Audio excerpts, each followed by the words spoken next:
नमस्कार, आप देख रहे हैं न्यूज 24। मैं हूं आप सभी के साथ विपनेश माथुर। राय अपने शो की शुरुआत कर लेते हैं और शो में चर्चा की शुरुआत करने से पहले आपको हमारे खास शो आमने सामने में प्रियंका गांधी का दिया गया एक बयान सुनवाते हैं जो उन्होंने न्यूज 24 की editor in chief Anuradha Prasad को दिया है। सुनिए।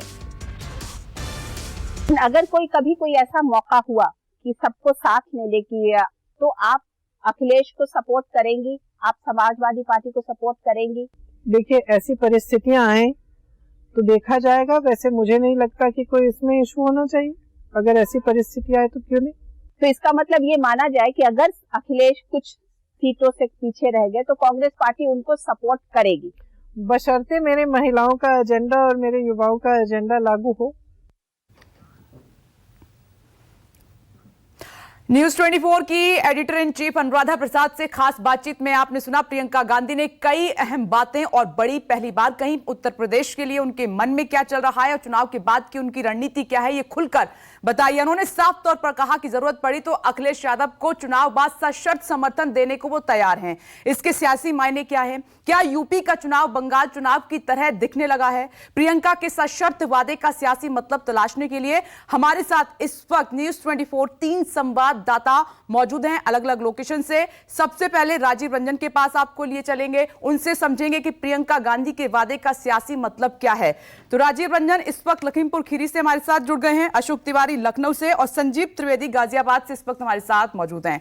राजीव, सबसे पहले मैं आपके पास आ रही हूं। राजीव, कल न्यूज 24 का बेहद खास कार्यक्रम आमने सामने में प्रियंका गांधी ने पहली बार कई बड़ी और अहम बातें कही, उनके मतलब क्या हैं और उत्तर प्रदेश की जनता से जो सियासी वादे प्रियंका गांधी ने किए हैं उनके मायने क्या हैं? राजीव।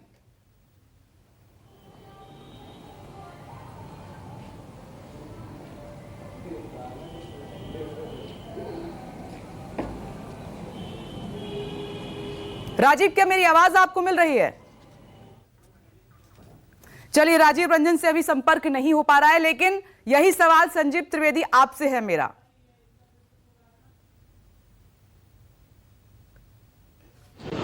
विपनेश, देखिए, इस इंटरव्यू को लेकर बहुत ज्यादा चर्चाएं चल रही हैं जब से यह इंटरव्यू आया है। और उन चर्चाओं के मध्य में जो सबसे अहम बात है विपनेश, वो ये है कि कुछ 2-3 घंटे पहले जो प्रेस कॉन्फ्रेंस हुआ था कांग्रेस मुख्यालय में कल, तो उसमें तो ये कहा गया था कि वो चेहरा हैं और मुख्यमंत्री पद का चेहरा कुछ इस तरह से उन्होंने जताने की कोशिश की थी एक सवाल के जवाब में। लेकिन बाद में इंटरव्यू में उन्होंने ये कह दिया कि अगर जरूरत पड़ेगी तो फिर अखिलेश यादव का समर्थन किया जाएगा। तो एक तरह से चेहरे वाली बात को उन्होंने खुद रोल बैक भी कर लिया। खुद ही उन्होंने कह दिया कि अगर जरूरत पड़ी तो अखिलेश को हम समर्थन देंगे। इसका अर्थ ये है, मैं पश्चिमी उत्तर प्रदेश में घूम रहा हूं और मुझे इस बात का अंदाजा है कि जमीन पर जो लड़ाई है वो दरअसल भारतीय जनता पार्टी और समाजवादी पार्टी के बीच ही प्रतीत हो रही है। और ऐसे में ये स्वीकारोक्ति की तरह प्रियंका गांधी की है कि हम लड़ाई में उस तरह से नहीं हैं जिस तरह से अखिलेश यादव हैं। अब देखिए, उन्होंने कहा क्यों, आखिर उनके कहने से नुकसान क्या है और फायदा क्या है। पहले नुकसान की बात कर लेते हैं। अगर मान लीजिए कि गैर भाजपा वोटरों को ये पता लग गया कि प्रियंका गांधी भी चुनाव जीतने के बाद या उनके उम्मीदवार भी चुनाव जीतने के बाद अखिलेश यादव यानी कि समाजवादी पार्टी का ही समर्थन करेंगे, तो फिर ये बताइए कि वो अभी से ही समाजवादी पार्टी को वोट क्यों न दें, वो क्यों कांग्रेस को वोट देकर के अपना वोट जाया करें। ये भावना आ सकती है। लेकिन दूसरी तरफ एक बड़ी गोलबंदी हो रही है और ये गोलबंदी उत्तर प्रदेश में दिखाई पड़ रही है, जिसमें कि एक तरफ भाजपा है और दूसरी तरफ समाजवादी पार्टी सबसे आगे और उसके बाद तमाम विपक्षी दल।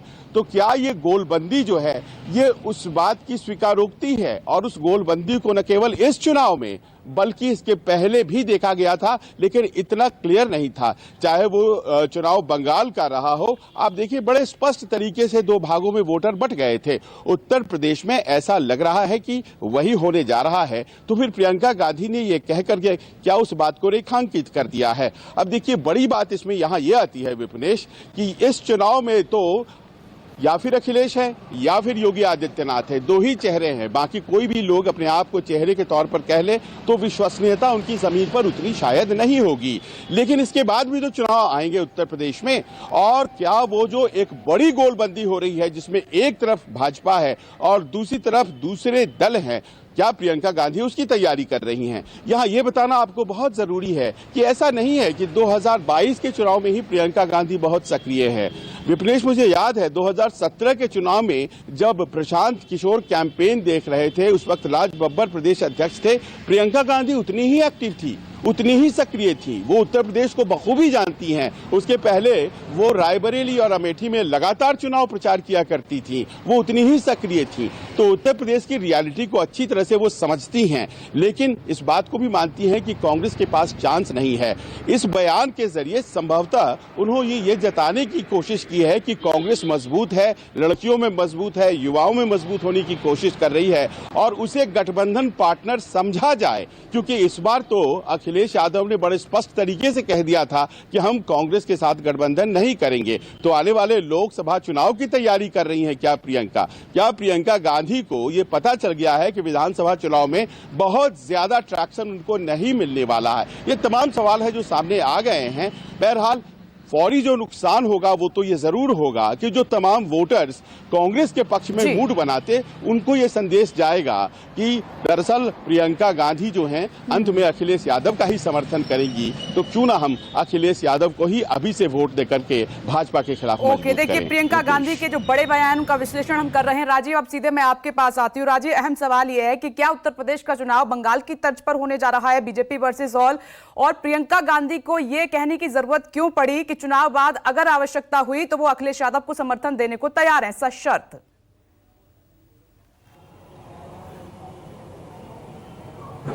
देखिए विपनेश, ये बात सही है बिल्कुल। पिछले 2-3 सालों में पश्चिम बंगाल में जिस ताकत के साथ भारतीय जनता पार्टी चुनाव लड़ी थी उसका कोई तोड़ नहीं है। मैं वहां पर था और मैंने देखा था कि जो कुछ भी हो सकता था भारतीय जनता पार्टी ने किया था, और बंगाल के बाहर के बहुत सारे लोगों को ये लगने लगा था कि कहीं भारतीय जनता पार्टी की पश्चिम बंगाल में सरकार ना आ जाए या ममता बनर्जी जाने वाली है। उस समय भी विपक्ष ने यह फैसला किया था कि ममता बनर्जी और प्रधानमंत्री नरेंद्र मोदी और उनकी टीम के साथ ये सीधी लड़ाई है, और इसमें विपक्ष उस तरीके से हुआ भी वही, दो तरफा लड़ाई हुई, आपने देखा। इसी तरह पश्चिम बंगाल के नतीजों के बाद मुझे जहां तक पता है शरद पवार के पास प्रशांत किशोर गए थे और तमाम विपक्षी दलों ने जो मुलाकात की थी, और ममता बनर्जी और शरद पवार में इस बात को लेकर सहमति थी कि कांग्रेस पार्टी क्षेत्रीय छत्रपों के साथ प्रधानमंत्री नरेंद्र मोदी और उनकी टीम के साथ लड़ने में उतनी मजबूत तमाम जगहों पर नहीं है। तो ऐसे में क्यों न क्षेत्रीय छत्रप जो मजबूत है अपने अपने प्रदेशों में, अपने अपने किलों में, उनके पीछे विपक्ष लामबंद हो और कांग्रेस पार्टी भी उस तरह की भूमिका निभाए। इसके लिए सोनिया गांधी से बात करना चाहिए।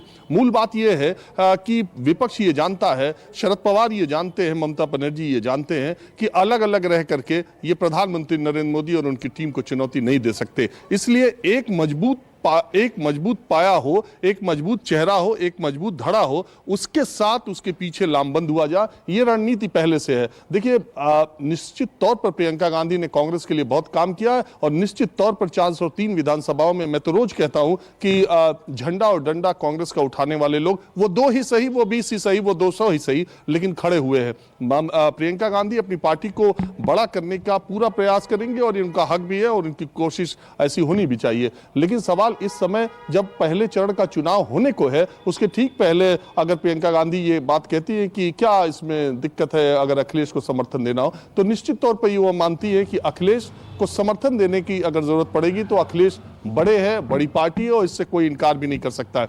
तो ये मूल बात ये है कि विपक्ष, और यही स्ट्रेटजी विपक्ष के बड़े नेताओं की जो बनी, उसमें यह था कि या तो लोग जो क्षेत्रीय छत्र बड़ा वाला है उसके पीछे खड़े हों, उसके लामबंद हो, उसके समर्थन में दिखाई दें, उसी तरफ दिखाई दें, या जो लोग उधर दिखाई नहीं देते हैं, जो मेन आदमी टक्कर ले रहा है बीजेपी से, तो दूसरे लोग अगर मैदान में आते हैं तो उनको बीजेपी की बी टीम, बीजेपी की बी टीम, बीजेपी की बी टीम कह करके प्रचारित किया जाए, ताकि लोगों को लगे कि इस इस धड़े का, इस पार्टी का आदमी जो है वो बीजेपी का साथ दे सकता है। तो क्लियर कट डिवाइड वोटरों में होना चाहिए कि आप या तो हमारी तरफ है या उस तरफ है। जिस तरह की कोशिश भारतीय जनता पार्टी करती है कि या तो आप हमारे हैं नहीं तो उस तरफ है, वही कोशिश विपक्ष कर रही है कि या तो आप इस तरफ है या उस तरफ है। आप ऐसा नहीं हो सकता कि तीसरी तरफ है, तीसरी कोई शक्ति नहीं है। दो ही शक्तियां हैं, एक नरेंद्र मोदी और उनकी टीम, एक विरोधी शक्ति है। दो में ही आपको दो ही के साँचे और खांचे में जाना है और इसी के तहत मुझे लगता है प्रियंका गांधी का ये बयान है, राजनीतिक रूप से बहुत महत्वपूर्ण बयान है। अशोक तिवारी, वाकई में राजनीतिक रूप से और चुनाव से पहले ये स्टेटमेंट बहुत महत्वपूर्ण है। सियासी गलियारों में क्या हलचल है उत्तर प्रदेश की? जाहिर सी बात है कि जो अन्य पार्टियों के नेता हैं उनको नई तरीके से सोचने पर मजबूर कर दिया होगा इस बयान ने।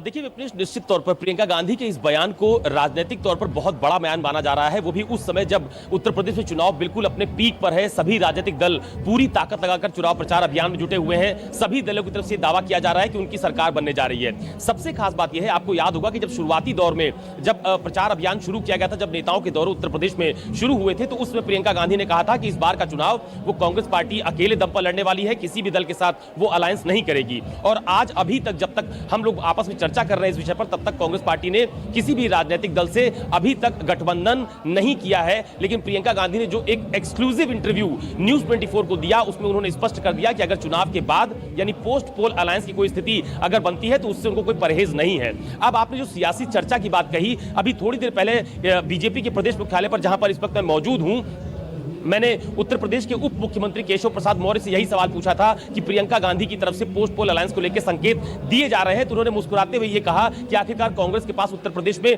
है क्या। तो एक बड़ा तंज बीजेपी की तरफ से प्रियंका गांधी के इस बयान को लेकर दिया गया है। और दूसरी बात, समाजवादी पार्टी को समर्थन देने के सवाल पर प्रियंका गांधी ने जो कुछ कहा, उस पर अभी समाजवादी पार्टी की तरफ से भी कोई प्रतिक्रिया नहीं आई है। तो अभी फिलहाल चूंकि बहुत शुरुआत है, बहुत शुरुआती दौर है यूपी के विधानसभा चुनाव को लेकर, तो फिलहाल अभी सभी लोग पूरी तरह से अपने पत्ते खोलने को तैयार नहीं है। लेकिन एक बात बिल्कुल सही है कि उत्तर प्रदेश का विधानसभा का चुनाव बीजेपी बनाम ऑल की स्थिति में फिलहाल जाता हुआ दिखाई दे रहा है। एक तरफ उत्तर प्रदेश में बीजेपी की सरकार है, मुख्यमंत्री योगी आदित्यनाथ है, तो दूसरी तरफ समाजवादी पार्टी अपने गठबंधन के साथ खड़ी है, बहुजन समाज पार्टी है, कांग्रेस पार्टी है। लेकिन क्या पोस्ट पोल अलायंस होगा, क्या इसके लिए सभी राजनीतिक दल राजी होंगे, ये अभी आने वाले समय में पता चलेगा। लेकिन फिलहाल प्रियंका गांधी के इस बयान से राजनीतिक गलियारों में खूब हलचल हो रही है, खूब चर्चा हो रही है और इसका नफा नुकसान भी आंका जा रहा है कि अगर चुनाव से पहले कांग्रेस की इतनी बड़ी नेता इस तरह का बयान देती है कि वो पोस्ट पोल अलायंस के खिलाफ नहीं है, उसमें कोई उनको गुरेज नहीं है, तो इसके क्या सियासी नफा नुकसान हो सकते हैं कि क्या